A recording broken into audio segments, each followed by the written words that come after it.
Hello, in this video I will show you the location of all the main fuse boxes on the BMW E60.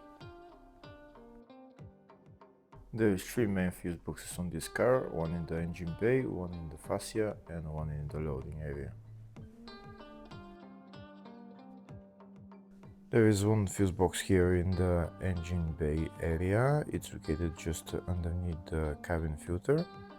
You need to remove the cabin filter, you need to remove this plastic cover as well, and then you need to remove the fuse box cover, which is held by those bolts.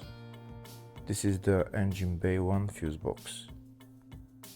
Next I'll show you the location of the fuse box in the fascia. This is the fascia fuse box, just in the glove box. You need to pull down the glove box.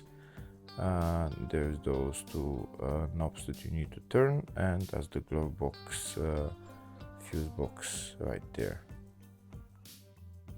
There's another main fuse box for this car, and it's located in the load area.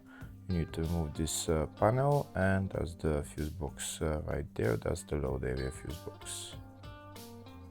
Hopefully the video was helpful. Please like and comment on the video and subscribe to the channel. Thank you.